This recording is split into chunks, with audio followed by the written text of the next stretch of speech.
Let's move on to Ravens Chiefs and see what we are dealing with. Spreads and totals, Ravens Chiefs.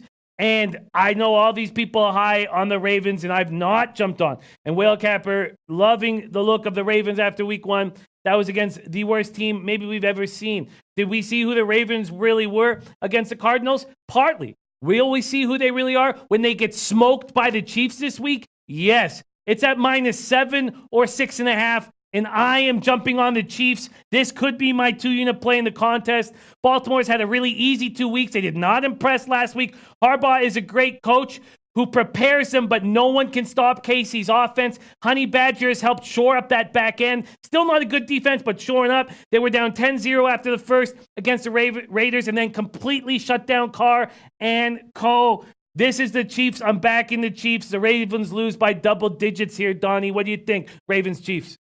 That's interesting. This is a fun game to watch. And even if you don't bet it, this is one of those games at 1 o'clock that you're going to want to sit back and just see exactly what happens because you have the dichotomy of both teams. High-flying team on one side, and then you have Lamar Jackson who's taken leaps and bounds. I know they played the Dolphins week 1, but even going over and watching the film versus the Arizona Cardinals, Lamar Jackson looks like a competent quarterback, stepping back, making good throws, making the right decisions, and running at the right times. What, he chalks up 120 yards on the ground. Anytime you have a quarterback that now is going to meld passing with his running, that is a devastating combo. We know, the Kansas City Chiefs, not the greatest team on defense. I look to see points in this game, but I always get back to it when I take a look at what the odds makers come up with, Jimmy, because it looks like, hey, Kansas City favored by, 7 with a lot of light juice out there, 6.5. It seems like a lot of points off the bat if you're going to take it. Say, you know what? I think the Ravens can play in the spot. I think they could be in the football game.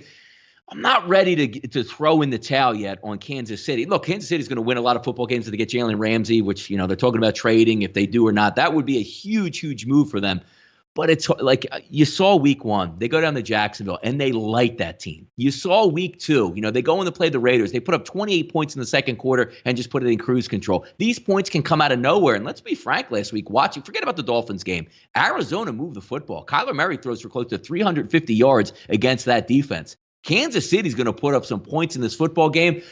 I got to say, early in the week, Jimmy, I'm with you on this one. I could see Kansas City winning. I think if they win, they're going to win and cover. So early in the week, I'm agreeing with you here on this one. I'm jumping all over it. And not everybody in the chat is agreeing. Bookie Lover Q says, love Ravens as a dog. Shane Brown actually on the under 55 says, Ravens will run and try to keep the ball away from Mahomes. Michael S. says 55 is a lot. Big Ragu giving us a final score of 34-31. Ray Williams also on the under. Okay, that's interesting. Jin Rummy got the over at 53.5. I do like that look. Michael Rempel saying 55 is probably fair. Top said on the Chiefs and the over. Dennis Garcia said Baltimore played nobody. KC rolls. Agreed, Jimmy. The biggest mistake I made, so my futures look, I don't want to get too excited. Week 2, who cares? But they look very, very good.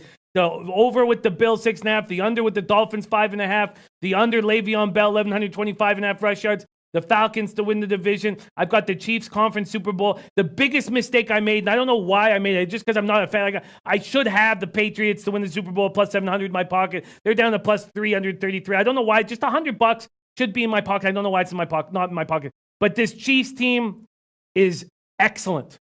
This Chiefs team is so good, and they're going to beat the Ravens, and they're going to beat the Ravens by double digits. This may be my 2-unit play. Sitting back with the Chiefs at home. Chiefs smash. Chiefs smash. Let's move on to Raiders. Let's stop with Donnie. Ravens, Chiefs, total. If you had a free play on the total right now of 55, what's your move? 55, I'm automatically taking the under because you're talking about like one fumble in the red zone, Jimmy, and you don't get that cover. That's just the philosophy on that one. 51, 49 in that range, we might be looking over, but 55, everything has to go right in that football game for that to hit.